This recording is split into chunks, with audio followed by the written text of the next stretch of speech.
안녕하세요. 저는 평소 사연을 즐겨 듣고 있는 30대 애청자입니다. 평소 사연을 들으며 제가 겪은 일들이 떠오르곤 했는데 막상 이렇게 사연으로 적으려고 하니 떨려오네요. 긴 이야기가 되겠지만 모두 함께 해주세요. 저와 남편은 같은 대학, 같은 과 친구였어요. 그렇게 10년을 그저 친구 사이로 지냈는데 30살이 넘어가던 무렵 어느 순간 갑자기 남편이 남자로 보이더라고요. 남녀 사이에 영원한 친구는 없다던가요? 남편 역시 저와 마음이 통했는지 그때쯤부터 저를 특별하게 대해주었고요. 그렇게 저희는 자연스럽게 친구를 넘어 연인 사이가 되었고 3년을 연애하다 결혼하게 되었어요. 사실 사귄 지 1년쯤 됐을 때 결혼하려고 준비를 한 적이 있었어요. 그런데 그 당시에 갑자기 서방님이 여자친구가 임신했다고 알려오는 바람에 결혼 준비가 뒤로 미뤄지게 되었었죠. 저희가 알아봤던 식장뿐 아니라 스튜디오, 드레스, 메이크업, 심지어 신혼여행지까지 고스란히 서방님과 동서에게 넘겨줘야만 했었어요. 결혼이 미뤄진 것도 모자라 신중히 골랐던 모든 것이 무용지물이 되었을 땐 섭섭한 마음이 들었지만 워낙 오래 봐온 서방님께 가는 것이라 비교적 기쁜 마음으로 다 넘겨줬던 것 같아요. 그렇게 서방님이 먼저 결혼을 하게 되었고 저흰 2년이 지나고 결혼식을 하게 되었죠. 저희 시댁의 장점 중 하나는 식구들끼리 사이가 좋은 것이었는데요. 막 선을 넘는다거나 지나친 간섭, 연락을 한다거나 하는 막무가내의 것이 아니었어요. 그저 딱 적당하게 선을 지키며 돈독하고 화기애애한 것이었죠.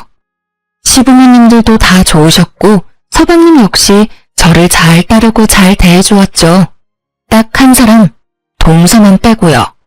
저와 동서는 결혼하기 전에도 그렇고 결혼하고 난 뒤에도 딱히 부딪힌다거나 얼굴 붉히는 일조차도 없었는데 왜인지 모르게 동서가 저를 싫어한다는 느낌이 계속 들더라고요. 그 느낌은 제가 결혼을 하고 난 뒤 더욱 강하게 느껴지더군요. 누구 때문에 제 결혼이 2년이나 미뤄졌는데 모든 사실을 다 알고 있는 동서가 저에게 고마워하기는커녕 적대적인 감정을 숨기지 않으니 저 역시 동서에 대한 마음이 곱지 않았어요. 그렇게 동서와 저 사이엔 묘한 기류가 맴돌았고 결국 그 감정이 폭발하는 날이 오고야 말았죠. 그날은 제삿날이었고 전 반차를 쓰고 시댁으로 향했어요. 큰 불만은 없었어요. 시댁은 제사가 많은 집안이었는데 제가 시집 오던 해에 어머님께서 다 없애시고 1년에 2번만 하자고 해주셔서 큰 부담이 없었거든요. 전 생각했던 것보다 일찍 시댁에 도착해 먼저 제사 음식을 준비했고 1시간쯤 지나니 동서가 아이를 데리고 오더군요.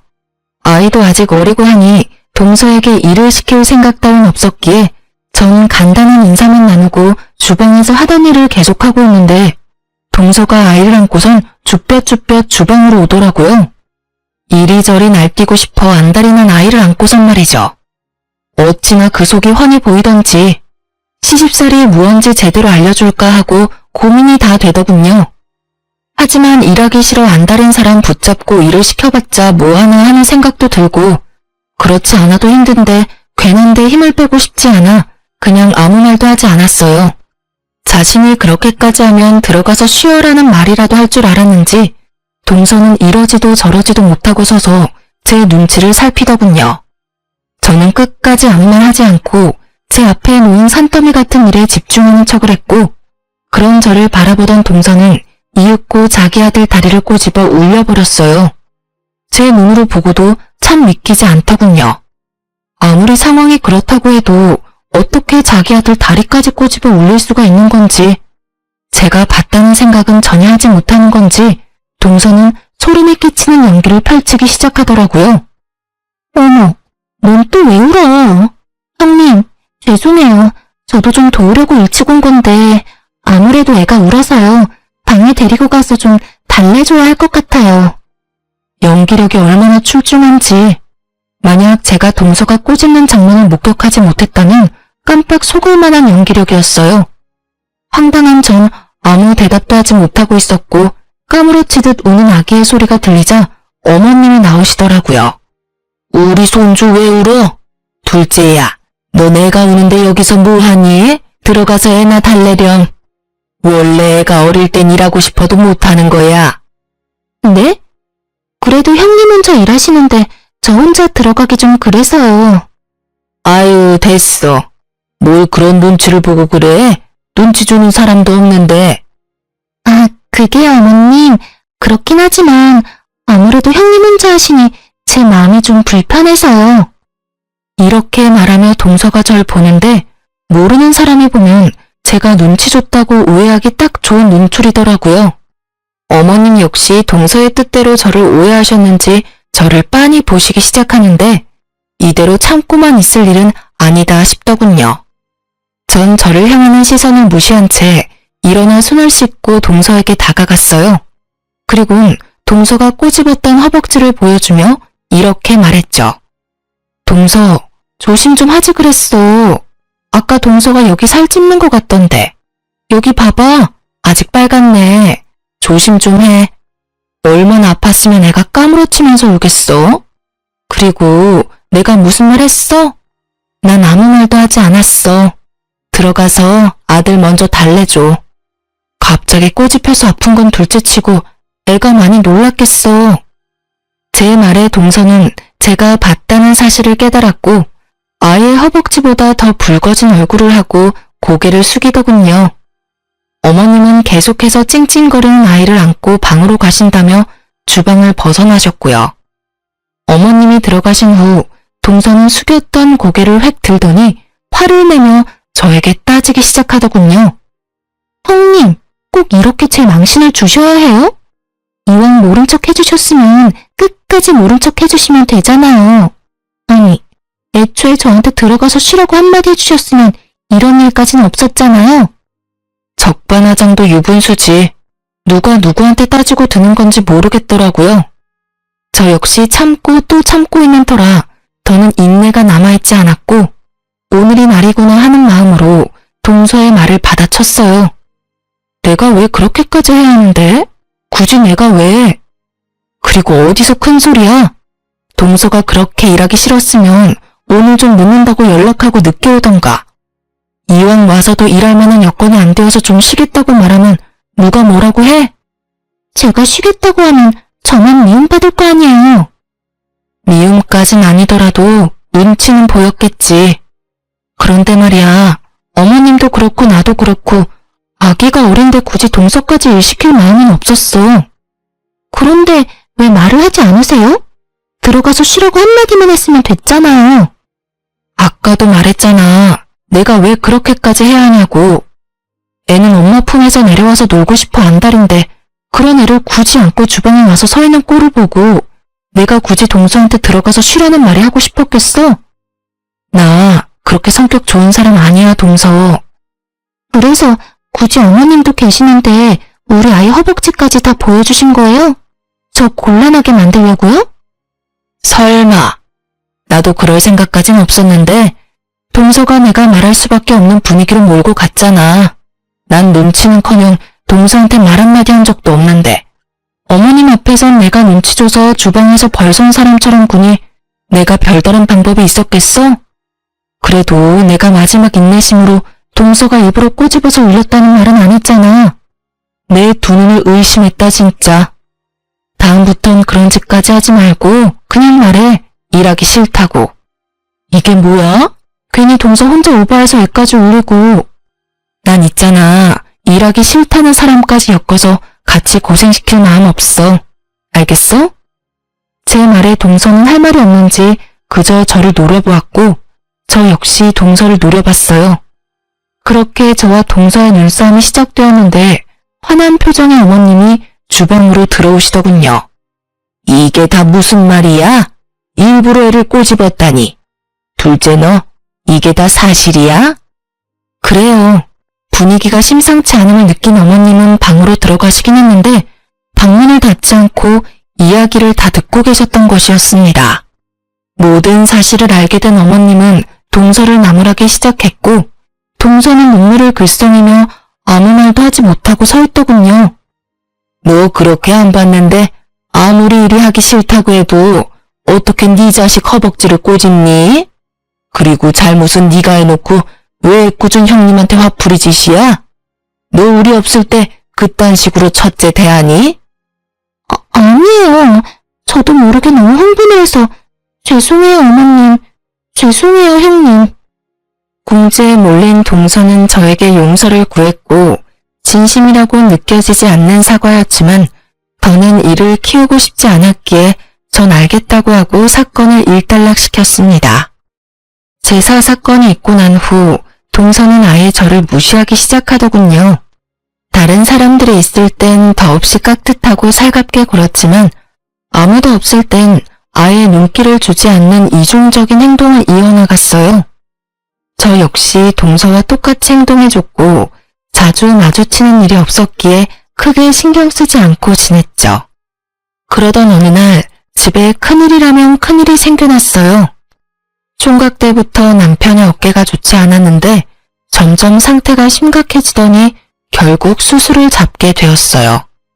갑작스럽게 잡힌 수술 일정이라 제 회사에 연차를 내지 못했거든요.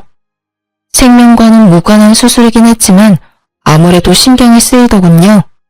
하지만 일정을 아무리 조정해도 출근은 해야 했고 전 일단 남편을 병원까지 데려다주고 출근을 하게 되었어요. 마음이 얼마나 급했는지 초인적 속도로 급한 일을 마무리하고선 다시 병원으로 향했죠. 가는 길에 병원에 전화를 걸었더니 남편이 이미 수술을 마치고 병실로 올라갔다고 하는데 마음이 얼마나 조급해지는지. 그렇게 전 병원에 도착해 남편의 병실로 들어섰고 거기엔 경악스러운 상황이 저를 기다리고 있더라고요. 아직 마취에 취해 있는 남편과 그런 남편의 손을 세상 애처롭게 잡고 있는 한 여자. 그 여자의 눈빛을 보는데 딱 알겠더라고요. 두 사람의 관계가 보통 관계는 아니라는 것을요. 자기야, 좀 괜찮아? 나 괜찮아. 괜찮은데 자꾸 잠이 와. 아직 마취해서 덜 깨서 그래. 조금씩 깨려고 노력해봐. 간호사 쓴 말이 이제 조금씩 깨워야 한다고 했어. 아프진 않지? 아프진 않아. 자기 얼굴 봐서 그런지 하나도 안 아프고 꿈꾸는 기분이야. 자기는 이 와중에도 참. 어쨌든 고생했어. 그 조용한 병실에 두 사람의 다정한 대화 소리가 들려오는데 제가 더 꿈을 꾸고 있는 기분이더군요. 그것도 1초라도 빨리 깨고 싶은 악몽이요. 하지만 제 앞에 놓은 모든 상황은 현실이더군요. 제가 올 줄 꿈에도 몰랐던 남편이 부른 저 여자는 상간녀였고 전 우습게도 굳이 일을 빨리 끝내고 와서 이 모든 끔찍한 광경을 남편의 병실에서 목격하고야 만 것이었죠. 충격에 빠진 것도 잠시 전 그 다정한 모습을 휴대전화에 남기고선 조용히 병실을 벗어났어요. 그날 이후 전 남편이 태어난 날만 기다렸고 남편이 태어남과 동시에 흥신소를 통해 남편의 뒷조사를 시작했습니다. 얼마나 지났을까요?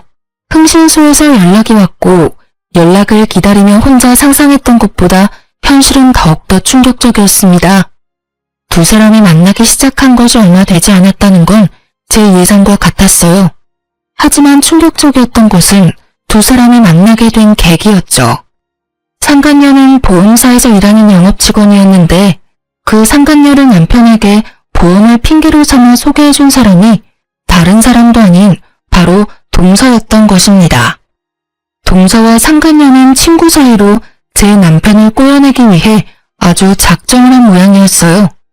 작정을 하고 접근했든 어쨌든 남편은 상간녀에게 넘어갔고 이미 선을 넘어버린 남편의 모습들을 보는데 더는 결혼 생활을 유지하고 싶은 생각이 싹 사라지더군요. 흥신소에서 건네받은 사진을 한 장씩 넘겨보는데 남편의 미소를 볼 때마다 제 억장이 무너지더라고요. 그렇게 눈물을 흘리며 증거들을 보는데 제 이막이 열리는 듯 주인공이 남편에서 동서로 바뀌더군요. 동서 역시 바람을 피우고 있었는데 직업 특성상 출장에 잦은 서방님이 외박할 때마다 아이를 친정에 맡기고 열심히도 더럽게 놀아놨더라고요. 그 옆엔 항상 상간녀가 함께했고요. 끼리끼리 잘 논다라는 말이 어찌나 잘 어울리던지. 그리고 이 모든 일을 꾸민 동서의 계획을 흥신소 직원분의 입을 통해 전해 듣는데 동서가 참 대단하다는 생각이 들더군요. 증거와 사진은 다 보내드렸고 대략적인 설명도 파일로 정리해서 보내드렸습니다. 그리고 이런 말까지 해드려야 하나 말아야 하나 고민했는데 조사하다 한 사실은 모두 말씀드리는 게 원칙이라 말씀드리겠습니다. 네, 하나도 빠짐없이 말해주세요. 그게 동서되는 여자가 이 모든 계획을 세우고 진행했는데 그 이유가 가관이더라고요. 우리 직원이 카페에서 두 여자가 나누는 대화를 들었는데 동서라는 여자가 형님이 자신의 마음에 들지 않아서 그런다며 남편의 형을 제대로 자아할 곳이라고 했다더라고요. 그 집 재산이 꽤 되는데 이혼시키고 그 집 며느리 되면 다 장난 몫이라고요. 한 몫 크게 챙기면 자기 몫도 잊지 말고 나눠야 한다면서 각서까지 쓰고 나눠 가졌다고 하던데요.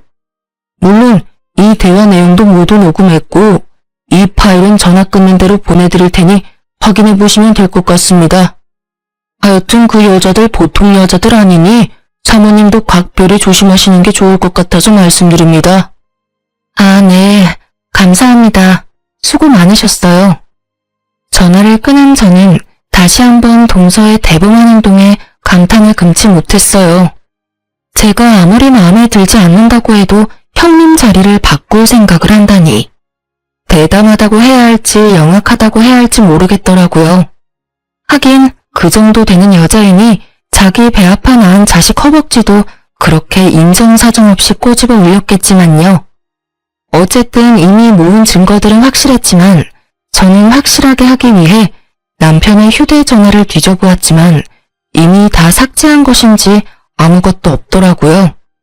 실망감도 잠시 저의 머릿속엔 차량 블랙박스가 번뜩 떠올랐고 남편이 자는 것을 확인하고 남편의 차로 향했어요. 남편은 블랙박스까진 생각하지 못한 것인지 그곳엔 외도 증거와 함께 남편이 어떤 생각을 가졌는지 적나라하게 녹음되어 있더군요. 자기야, 그러면 이혼하는 거지? 그럼 얼른 이혼하고 자기랑 살아야지. 그 얼른이 언제야? 빨리 이혼해. 나 더는 기다리기 힘들단 말이야. 나도 빨리 이혼하고 싶어. 당신 혼자 두고 집에 들어가는 내 기분을 오죽하겠어? 조금만 더 기다려줘. 일단 부모님께 먼저 말씀드려야 해. 알잖아. 우리 부모님 그 여자 엄청나게 좋아하시는 거. 당연히 아들인 내가 우선이겠지만 그래도 혹시 모르니까 좋게 좋게 마무리 짓는 게 우리한테 이득이야. 알겠지? 아, 알겠어. 어쩔 수 없지. 그런데 자기 마음은 확실한 거지? 확실히 나 사랑하는 거 맞냐고. 혹시 사는 건 그 여자랑 계속 살고 나랑은 바람만 피우면서 즐길 생각은 아니지? 그런 말이 어디 있어? 내가 자기를 얼마나 사랑하는지 몰라서 그런 말을 해? 아니, 말만 그렇게 하고 이혼은 자꾸 미루니까 그렇지. 아니야. 돌아가는 상황 조금만 지켜보다가 적절한 때에 이혼 이야기 꺼낼 테니까 조금만 기다려줘. 자기 이거 받아. 저번에 이거 예쁘다고 했었지? 어머, 이거 내가 갖고 싶어 하던 샷땡 가방이잖아. 이 비싼 걸. 고마워, 자기야. 이 정도 가지고 뭘. 자기가 좋아하니까 나도 뿌듯하다. 다음엔 더 좋은 걸로 사줄게. 자기 최고야. 사랑해. 나도 사랑해. 상간녀가 만나는 남자가 한둘이 아니라는 사실을 꿈에도 알지 못하는 남편은 상간녀에게 푹 빠져 있는 돈 없는 돈 다 퍼다 쓰며 상간녀의 배를 불려주고 있더군요. 남편과 알고 지낸 지 15년. 사진으로 볼 때보다 더 큰 배신감이 밀려오며 눈물이 멈추지 않더라고요. 몇 시간을 울었는지 어느새 어둑하던 차 밖은 밝아지고 있었고 전 여전히 흐르는 눈물을 닦으며 복수를 계획했어요. 아침이 되었고 전 여전히 아무것도 모르는 척을 하며 출근하는 척을 하고선 미리 만나기로 약속해두었던 서방님을 만났어요. 다른 사람은 몰라도 서방님 역시 이 빌어먹을 상황의 피해자이니 모든 사실을 알아야 한다고 생각했기 때문이었죠. 갑작스러운 저의 연락에 의아해하던 서방님은 제가 내민 외도 증거들을 살펴보더니 무거운 입을 떼더군요. 형수님, 이게 전부 사실인가요? 안타깝게도 그래요, 서방님. 동서가 그 여자를 형한테 소개해줬고 형은 그 작전에 보기 좋게 넘어갔어요. 동서 역시 서방님이 집을 비울 때마다 남자들을 만나고 다니는 것 같더라고요. 늘 그 여자도 함께였고요. 저 이 여자 알아요. 이 여자 집사람 제일 친한 친구라고 했거든요. 연애할 때도 여러 번 봤었고 최근에도 봤었는데 형이랑 그런 관계인 줄은 상상도 못했네요. 어떻게 사람 탈을 쓰고 이딴 짓들을 할 수 있는지. 어쨌든 부모님께는 제가 말할게요. 조금만 기다려주세요. 제가 이야기 꺼내는 게 더 낫지 않을까요? 아니에요, 형수님. 이 여자 요즘 보험 핑계 대면서 부모님 댁에도 들락날락하고 있다고 들은 것 같은데 날 한번 잡아보려고요. 한 장소에 다 모였을 때 한 번에 터뜨리는 게 좋을 것 같아요. 기가 막히더군요. 외도도 모자라서 시댁까지 이미 들락날락하고 있었다뇨. 상간녀와 동서의 계획이 눈에 훤히 보이더군요. 보험을 핑계로 삼아 자연스럽게 시부모님들께 얼굴을 드며 좋은 인상을 남기려고 했겠죠. 이쯤 되니 동서라는 여자가 무섭게까지 느껴지더군요. 서방님도 저와 같은 생각이었는지 이럴 때일수록 신중히 해야 한다고 조금만 기다려달라며 증거들을 챙겼고 저는 서방님의 말을 따르기로 했어요. 표정을 보아하니 서방님 역시 이 상황을 곱게 넘길 생각은 없어 보였고 서방님의 계획이 더 현명하기도 했으니까요. 그렇게 전 서방님의 연락을 기다렸고 상간녀가 시댁을 방문한다는 연락을 받게 되었어요. 기다리고 또 기다린 날이었는데 막상 모든 걸 밝힐 날이 되니 심장이 떨어질 듯이 뛰기 시작하더라고요. 전 떨리는 마음을 진정시키며 시댁으로 향했고 시댁에 들어서니 시부모님은 물론이고 남편과 상간녀, 동서와 서방님까지 모든 식구가 모여있더군요. 저의 등장을 상상도 못했던 세 사람은 당황한 기색이 역력했고 남편과 상간녀는 티나게 저의 눈치를 살피기 시작하더라고요. 그 와중에 동서는 저에게 친근한 척을 하면서 다가오는데 당장이라도 친한 척 제 팔을 잡은 동서의 팔을 확 꺾어버리고 싶은 걸 얼마나 참았는지 모릅니다. 그렇게 제가 이성의 끈을 끊어먹을 위기에 처해 있을 때 서방님이 아버님께 준비한 증거들을 보여주며 상황을 설명하기 시작했어요. 아버지, 이거 좀 보세요. 이게 다 뭐야? 형이 저 여자랑 바람을 피우고 있더라고요. 두 사람이 만날 수 있도록 도움을 준 사람이 놀랍게도 제 집사람이었고요. 서방님의 말에 아버님은 믿을 수 없다는 표정으로 증거들을 살폈고 동서는 어느새 아버님 앞에 무릎을 꿇고 앉아 눈물을 흘리고 있더군요. 모든 상황을 그저 지켜보던 어머님은 보통 상황이 아니다 싶으셨는지 아이를 안고 방으로 들어가 버리셨고 아이가 자리에서 사라지자 아버님께서 남편에게 의중을 물으며 본격적인 대화가 시작되었어요. 이게 다 어떻게 된 것이야? 이 사진들이 전부 사실인 거야? 아버님은 사진을 흔들며 남편에게 물었고 남편은 차라리 잘 됐다는 투로 대답하더군요. 네, 보신 대로예요. 저 이 수정이와 만나고 있고 수정이 사랑해요. 뭐가 어쩌고 저째? 누굴 사랑한다고? 이 여자 수정이를 사랑한다고요. 그래서 드리는 말씀인데 집사람하고는 이혼하고 남은 여생은 수정이하고 살고 싶어요, 아버지. 제가 버젓이 자신의 옆에 앉아있는데도 다른 여자를 사랑하고 있으며 그 여자와 살고 싶다는 남편을 보며 그나마 있던 미운정마저도 뚝 떨어지는 기분이 들더군요. 아버님 역시 저와 생각이 같으신지 남편을 가만히 노려보다 저에게 시선을 옮기신 후 차분한 말투로 질문하셨죠. 아가, 네 생각은 어떠냐? 넌 어떻게 하고 싶어? 저 역시 같은 생각이에요. 저딴 인간하고는 1분 1초도 같이 살고 싶지 않아요, 아버님. 그래. 일단 알겠다. 아버님은 고개를 끄덕이며 생각에 잠기신 듯 하더니 이내 고개를 들며 남편에게 통보하듯 말하기 시작하셨어요. 두 사람 말은 잘 들었고 그렇게 하도록 하자. 일단 결혼할 때 마련해준 집부터 비우거라. 네, 알겠습니다, 아버님. 당연한 듯 답한 저와는 달리 남편은 이런 상황은 계획에 없었다는 듯 언성을 높이기 시작하더군요. 아버지, 그게 무슨 말이세요? 집은 갑자기 왜 비워요? 아버지, 그 집은 저한테 주신 집이잖아요. 그러면 이제 제 집인데 저까지 왜 그 집에서 나와야 하냐고요? 그걸 몰라서 묻는 게야? 그 집은 너희 두 사람이 결혼한다기에 준 집이었다.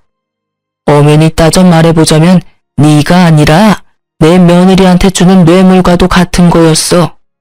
모자란 내 아들 잘 데리고 살아달라고 뇌물로 준 집인데 두 사람이 이혼한다고 하니 당연히 집은 다시 돌려받아야 하지 않겠어? 집은 비우는 대로 팔아서 며느리한테 위자료로 조금 줄 생각이니 그런 줄 알고 이번 주 내로 집부터 비우거라.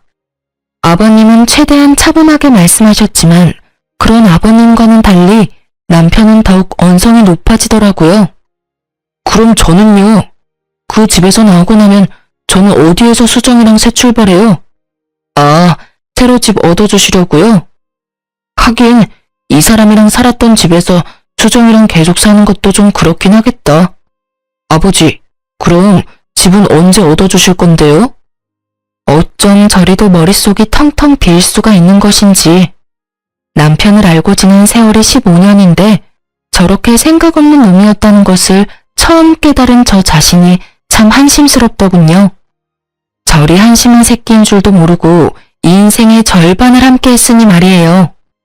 저도 저 자신이 이렇게나 한심스러운데 아버님은 오죽하실까 하는 생각이 들었고 제 예상대로 아버님 역시 깊은 회의감이 드는지 긴 한숨 후 단호하게 말씀하시더군요.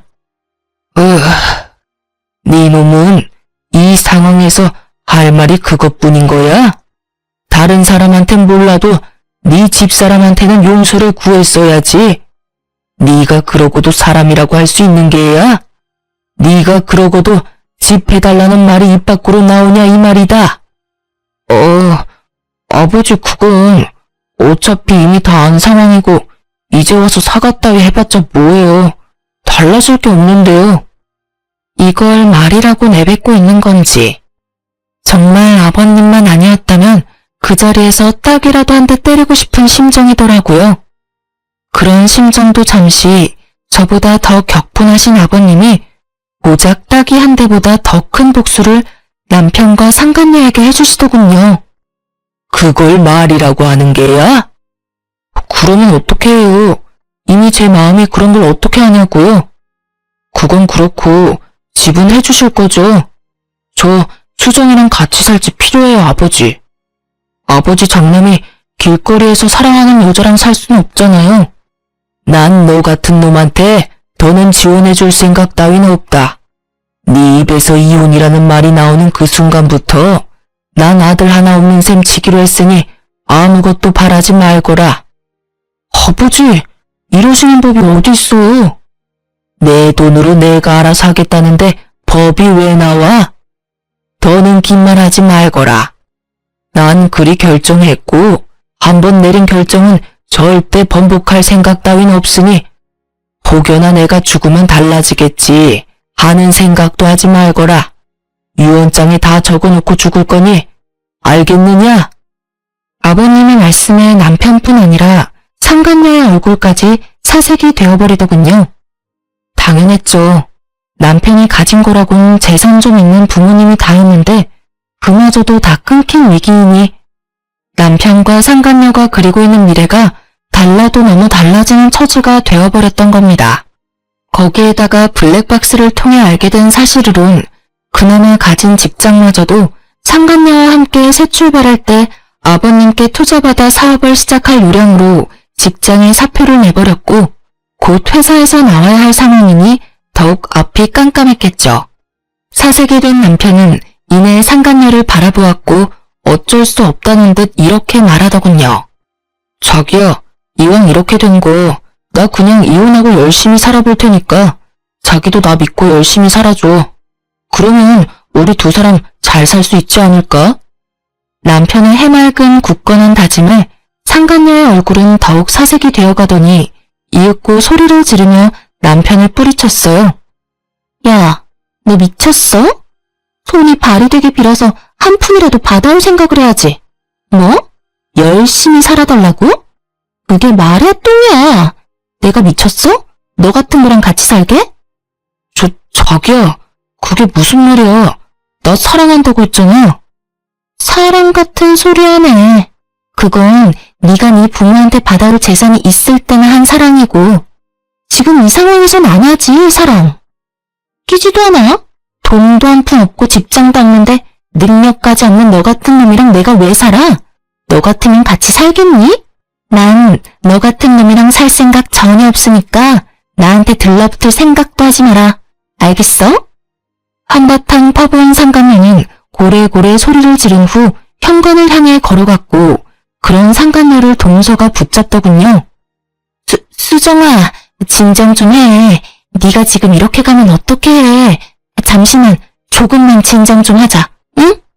애처롭게도 붙잡는 동서가 불쌍하지도 않은지 상간녀는 동서를 밀치며 정신줄을 놔버린 사람처럼 소리를 지르더라고요. 진정? 너 같으면 진정이 되겠어? 이게 다 너 때문이야. 왜 나한테 저딴 놈이나 꼬시라고 해서 이 거지 같은 상황에 날 엮게 하냐 이 말이야. 그게 무슨 말이야. 너 지금 너무 흥분해서 아무 말이나 막 하는가 본데 흥분 좀 가라앉히자 제발. 격분한 상간녀의 반응에 적잖게 당황한 동서는 말까지 더듬으며 끝까지 착한 척 연기를 펼쳤고 그런 동서가 답답했던 상간녀는 욕까지 곁들이며 설명해 주더군요. 끝까지 연기하기는 이 멍청한 년아. 상황 보면 모르겠어? 다 끝났어. 네가 나한테 저 멍청한 놈 꼬시라고 한 것부터 그래서 내가 의도적으로 저 멍청한 놈한테 접근해서 이혼시키려고 한 것까지 다 들켰다고. 그러니까 너도 착한 척 연기 그만하고 네 살 길부터 찾으란 이 말이야. 아니야, 아니라고. 난 그런 적 없어. 자신의 계획이 상간녀의 입을 통해 적나라하게 밝혀지자 동서는 크게 당황했고 당황한 동서는 상간녀를 있는 힘껏 밀쳐버리더라고요. 동서에게 밀쳐진 상간녀 역시 기분이 몹시 상해버렸는지 동서를 더 세게 밀쳐버렸고 그렇게 두 사람의 몸싸움은 시작되었어요. 시장판 싸움보다 더욱 거친 두 사람의 개싸움이 계속되는 사이 서방님은 모든 상황을 정리하고 싶은지 따로 정리해두었던 동서의 외도 증거들을 보여주며 차분히 자기 뜻을 알리기 시작했죠. 아버지, 이거 형뿐만 아니라 저 사람도 외도를 저지르고 있더라고요. 그래서 저도 이혼을 하려고요. 한꺼번에 이런 충격 드리게 돼서 죄송하지만 더는 저런 여자와 살 수가 없어요. 그러니 아버지께서 이해 좀 해주세요.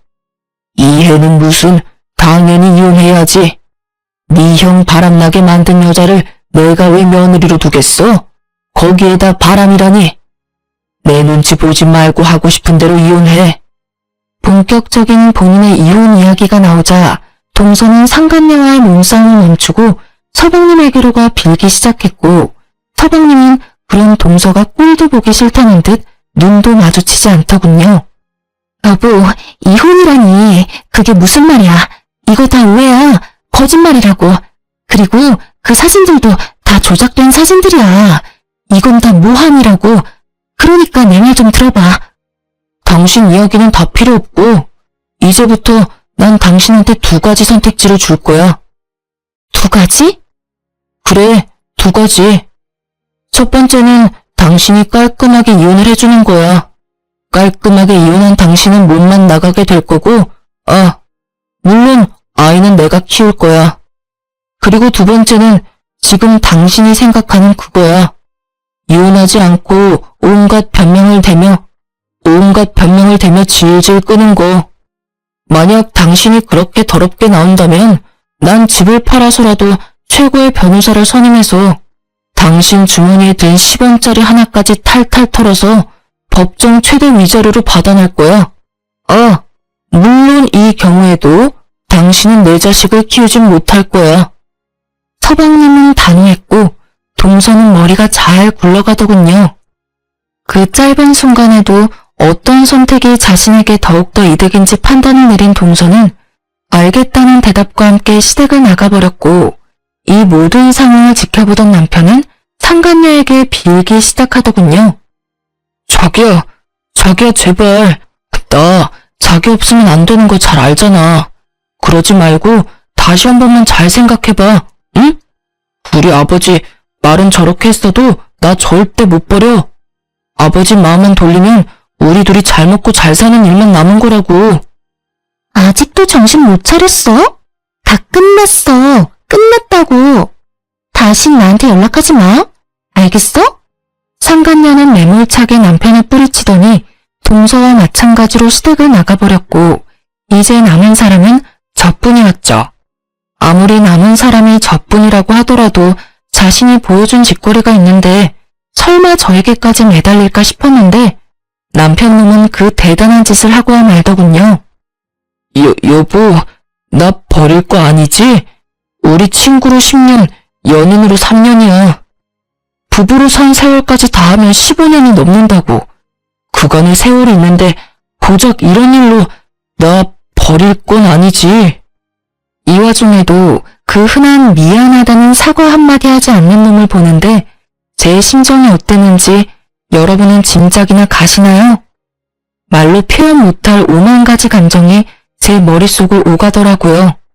그중 가장 큰 감정은 배신감과 비참함이었어요. 절 얼마나 하찮게 그리고 우습게 봤으면 이 와중에도 사과 한마디 없이 저의 용서를 바라는 걸까 싶어서요. 참 대단하다 정말. 이 와중에도 나한테 미안하단 말 한마디가 없으니까 말이야. 그거야. 미안한 건 말하면 입 아프니까 굳이 안 한 거지. 나 당신한테 정말 미안해. 진심이야. 그러니까 나 한 번만 용서해줘. 내가 앞으로 정말 잘할게. 당신이 잘하든 말든 난 이제 상관없어. 난 아까 말했듯이 당신 같은 인간이랑 이제 1분 1초도 같이 살기 싫으니까. 여보 제발 그러지 말고 나한테도 기회를 줘. 기회? 내가 당신 마음 모를 줄 알아? 나한테 어떻게든 달라붙어서 아버님 마음 돌리려고 그러는 거잖아. 내가 정말 좋아서 아니라 당신이 아쉬워서 이러는 거 모르는 줄 아냐고. 내가 정말 바본 줄 알아? 이 상황에서 어떻게 나한테 기회를 달라고 부탁할 수가 있어? 당신 정말 뻔뻔하다. 난 당신이 이렇게까지 파렴치한 사람인 줄 정말 몰랐어. 정말 실수였어. 실수였다고. 우리가 함께한 세월이 15년인데 이까지 바람 한 번쯤은 덮고 넘어가 줄 수 있잖아. 당신은 왜 그렇게 사람을 모질어? 제가 자기 사과를 받아주지 않자 도리어 화를 내는데 정말 어이가 없더라고요. 그러면서 제가 왜 이 인간 같지도 않은 인간이랑 그곳에서 입씨름을 하고 있는지도 모르겠고요. 그래서 전 준비했던 마지막을 해주었어요. 나 원래 이렇게 모질었어. 몰랐어? 그리고 또 모질게 말해보자면 아쉽게도 당신한텐 선택지는 물론이고 기회도 없어. 난 당신이랑 좋게 이혼할 생각도 없고 쉽게 이혼할 생각도 없어. 그러니까 각오 단단히 하는 게 좋을 거야. 마지막 경고의 말을 끝난 저는 아버님께 인사를 드리고 시댁에서 나와버렸습니다. 그 뒤론 일사천리였어요. 남편이 찾아오기도 했고 연락으로 귀찮게 굴기도 했지만 이혼은 막힘없이 진행되었어요. 전 상간녀 소송과 함께 동서에게도 위자료를 청구했고 좋은 변호사분을 만난 덕분에 예상보다 빨리 그리고 예상보다 많은 금액의 위자료들을 받고 이혼을 할 수 있었어요. 서방님 역시 전 동서는 깔끔하게 보내주었지만 상간남 소송만큼은 칼같이 진행했다고 하더군요. 그 많은 남자 중 전 동서가 유부녀인 걸 알면서도 꽤 오랫동안 지속적이게 만나던 남자가 딱 한 명 있었는데 그 남자만큼은 그냥 넘길 수가 없었다고 하더라고요. 그렇게 진행된 상간남 소송으로 서방님 역시 복수를 할 수 있었죠. 서방님과 이혼을 하고 난 후 전 동서는 당연하다는 듯 상간남을 찾아갔다고 들었어요. 하지만 상간남 소송까지 당해 망신이란 망신은 다 당하고 돈은 돈대로 날린 상간남은 이미 그 여자에게 남은 마음이라곤 미움뿐이었고 그랬기에 전 동서를 받아주는 일은 없었죠. 거기에다가 땡전 한 푼 없는 여자니 혹 붙일 생각이 아니라면 더욱 받아줄 마음이 들진 않았겠죠. 전 남편의 결말도 다르진 않았어요. 저와 이혼하고 난 후 시댁에서도 받아주지 않자 전 남편이 찾은 곳은 상간녀였다고 합니다. 매일같이 찾아가 얼마나 귀찮게 했으면 상간녀에게서 전화가 다 왔더라고요. 이보세요. 당장 그쪽 남편 좀 데리고 가라고요. 매일같이 찾아와서 울고 불며 매달리는데 사람 미칠 지경이라고요. 그런 말을 왜 나한테 하는지 잘 모르겠네요. 내가 왜 그 사람을 데리고 가야 하는데요? 그거야. 저 남자가 그쪽 남편이니까 그렇죠. 그 남자 이제 내 남편 아니거든요. 네가 꼬셔서 정신 나가게 했으면 네가 책임져야지. 누구한테 떠넘기는지 모르겠네. 내가 왜 책임을 져? 내가 그때 말했었잖아. 저딴 놈이랑 살 생각 없다고. 그러니까 당장 와서 데리고 가라고. 이러다 내 혼사길까지 막히게 생겼어. 유부남 꼬셔서 한 가정 파탄 낼 거라고 작정할 땐 네 혼사길 정도야 꽉 막힐 거라는 각오 정도는 했어야지. 뭐라고? 네가 네 남편 간수를 못해서 나한테 넘어온 걸 나한테 어쩌라는 거야. 나 경찰에 신고할 거야. 네 남편 깜빵 가는 걸 보고 싶어? 눈치 하나는 빠른 줄 알았더니 그것도 아니더군요. 다른 것도 아니고 전 남편을 가지고 저한테 이런 말을 한다니. 어이가 없어 코웃음이 다 나더라고요. 깜빵을 보내고 싶은 사람한테 깜빵을 보낼 거라고 겁을 주다니 이 얼마나 웃기는 상황인가요? 전 터져나오는 웃음을 참지 못하고 웃어버렸어요. 신고? 하려면 해. 나 이혼했다는 말 못 들었니? 그 인간이 깜빵을 가든 지옥을 가든 그게 어디든 그 인간이 불행할 수만 있다면 난 환영이야. 이거 왜 이래? 뭐라고? 나 정말 신고할 거야? 신고하든 말든 맘대로 하라니까. 그리고 샤넬백 사줄 땐 사랑한다더니 쥐뿔도 없는 놈 되니까 귀찮니? 그 마음 이해 안 되는 건 아니지만 그래도 어쩌겠어. 네가 다 그렇게 만든 상황인데. 그러지 말고 품고 살아봐. 잘 살다 보면 또 모르지. 두 사람이 꿈꾸던 재산 물려받아 잘 먹고 잘 사는 미래가 현실이 될 수도 말이야. 아버님이 유언장에도 친히 그놈한테는 한 푼도 안 준다고 적으신다고 했지? 어쩌니? 너희가 바라던 그 꿈 같던 미래는 정말 꿈이 돼버렸고 너한텐 웬 버러지 한 명이 붙어버렸으니 하여튼 난 이혼했고 나하고는 상관없는 사람이니까 네가 알아서 해. 나한테 연락하지 말고. 너야말로 나한테 한 번만 더 연락해서 이딴 되지도 않는 말 또 하면 내가 경찰에 신고할 테니까. 알겠어? 그 뒤로 상간녀는 온갖 욕을 해댔지만 전 전화를 끊어버렸고 그 뒤로도 연락이 오길래 그냥 차단해버렸어요. 정말 신고라도 해버릴까 하고 생각한 적도 있었지만 신고해봤자 뭐 하겠어요. 이리저리 불려다니기만 하고 귀찮아질 것이 분명해 그만두기로 했죠. 그렇게 전 모든 연락을 차단해버렸고 서방님의 말론 상간녀 역시 전 남편을 나몰라라 하고 버렸다고 하더군요. 전 남편이 그 버림을 받기 전까지 하루가 멀다고 상간녀의 집과 회사까지 찾아가 애원을 넘어 난동까지 피우는 바람에 상간녀가 말한 대로 혼사길은 물론 회사까지 잘렸다고 하고요. 얼마나 통쾌했는지 모릅니다. 사실 위자료를 받은 것만으론 상간녀에 대한 제 분노가 다 사라진 건 아니었는데 제 가정이 박살난 것처럼 상간녀의 일상도 망가졌다고 하니 그것 참 통쾌하더군요. 그리고 그 뒤론 제가 예상했던 그대로더군요. 전 남편은 또다시 시댁으로 찾아가 손이 발이 되게 빌며 시댁에서 지낼 수만 있게 해달라며 빌었지만 아버님과 어머님은 받아주지 않았고 오갈 데가 아예 없었던 전 남편은 결국 퇴직금으로 작은 원룸을 얻어 살고 있다고 하더군요.